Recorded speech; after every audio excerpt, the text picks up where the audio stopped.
Hello students, welcome to my channel online classes. और आज हम लोग कक्षा 10 सामाजिक विज्ञान में लोकतांत्रिक राजनीति ये नागरिक शास्त्र का पार्ट है और इसमें हम लोग अध्याय 2 पढ़ेंगे। और अध्याय 2 हमारा है संघवाद। इसको हम फेडरलिज्म के नाम से भी जानते हैं। अब ये संघवाद क्या है, इस संघवाद के बारे में कुछ बातें हम लोग आज करेंगे और अध्याय 2 है संघवाद। तो शुरुआत करते हैं आज का वीडियो और आज का टॉपिक है हमारा संघवाद। तो अब ये संघवाद है क्या, सबसे पहले इस बात को हम लोग जानने की कोशिश करते हैं कि ये संघवाद होता क्या है। क्योंकि किसी भी देश में एक व्यवस्था चलती है और एकात्मक शासक भी होता है, संघीय शासन भी होता है। तो संघीय शासन व्यवस्था में जो सर्वोच्च सत्ता हुआ करती है, सर्वोच्च सत्ता वो केंद्रीय अधिकार में होती है और उसकी जो विभिन्न और भी सहायक इकाइयां होती हैं, आनुषंगिक इकाइयां होती हैं, उनके मध्य में ये क्या होती है, विभाजित होती है। तो संघीय व्यवस्था में 2 सरकारें होती हैं, नंबर 1 और नंबर 2। संघीय व्यवस्था में 2 सरकारें हुआ करती हैं, 2 स्तर की सरकारें होती हैं और इनमें से एक सरकार ऐसी होती है जो देश भर के लिए काम करती है, पूरे देश के लिए वो काम करती है और इसमें राष्ट्रीय महत्व के जो भी विषय हुआ करते हैं उन सब के बारे में इसकी चर्चा करती है।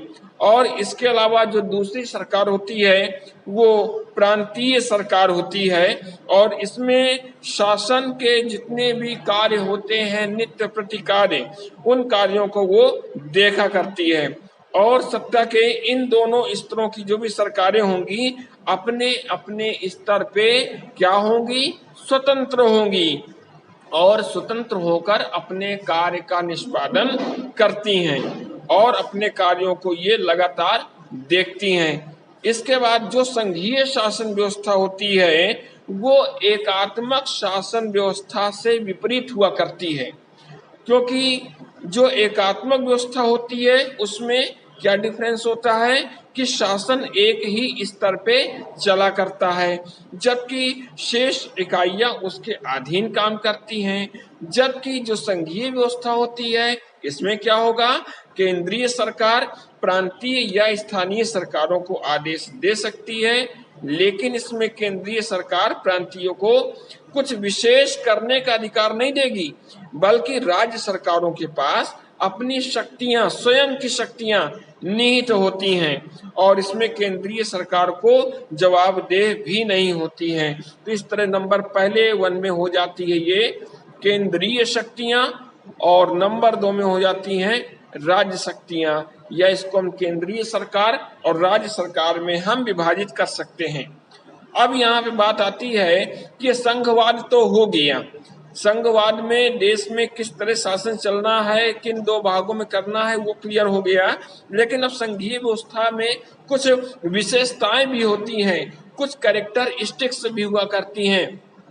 अब ये विशेषताएं क्या होती हैं, ये चीज आप लोगों को नोट डाउन बिल्कुल जरूर करनी पड़ेगी, क्योंकि एग्जाम के लिए ये महत्वपूर्ण है। और इसमें ये निश्चित है कि इसमें जो संघवाद में सरकार होती है 2 या 2 से अधिक स्तरों में होती है, नंबर 1।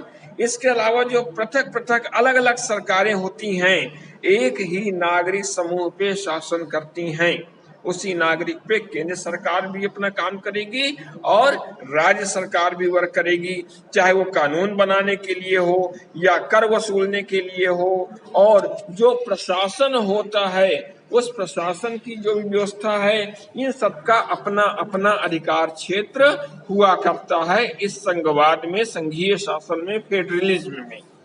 इसके अलावा विभिन्न स्तरों पे जो भी सरकारें होती हैं उनका अधिकार क्षेत्र संविधान में स्पष्ट क्लियर हुआ करता है और प्रत्येक स्तर में अस्तित्व और प्राधिकार की गारंटी और सुरक्षा भी देता है। कौन देता है? संविधान देता है।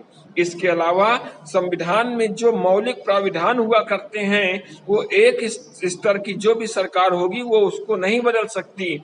ऐसे परिवर्तन जब होने होंगे तो दोनों स्तर पे जब सरकारी सहमति बनेगी तभी ये प्राविधान चेंज हो सकते हैं, बदल सकते हैं।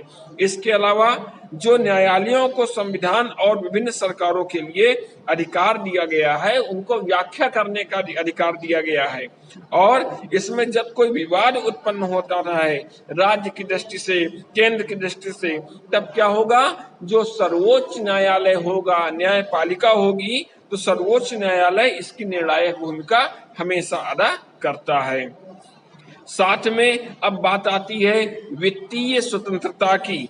तो वित्तीय स्वतंत्रता भी निश्चित करने के लिए सरकारों के लिए अलग अलग राजस्व निर्धारित किया जाता है और इस तरह संघीय शासन व्यवस्था के दो उद्देश्य हो जाते हैं या दोहरे उद्देश्य हो जाते हैं कि देश की एकता की सुरक्षा करना, उसको बढ़ावा देना और क्षेत्रीय विविधताओं का पूरा सम्मान करते हुए संघीय व्यवस्था का जो कामकाज है, गठन है, दोनों चीजें इनमें महत्वपूर्ण है। तो इस प्रकार आज हम लोगों ने जाना कि संघवाद क्या होता है और संघवाद की विशेषताएं क्या होती है।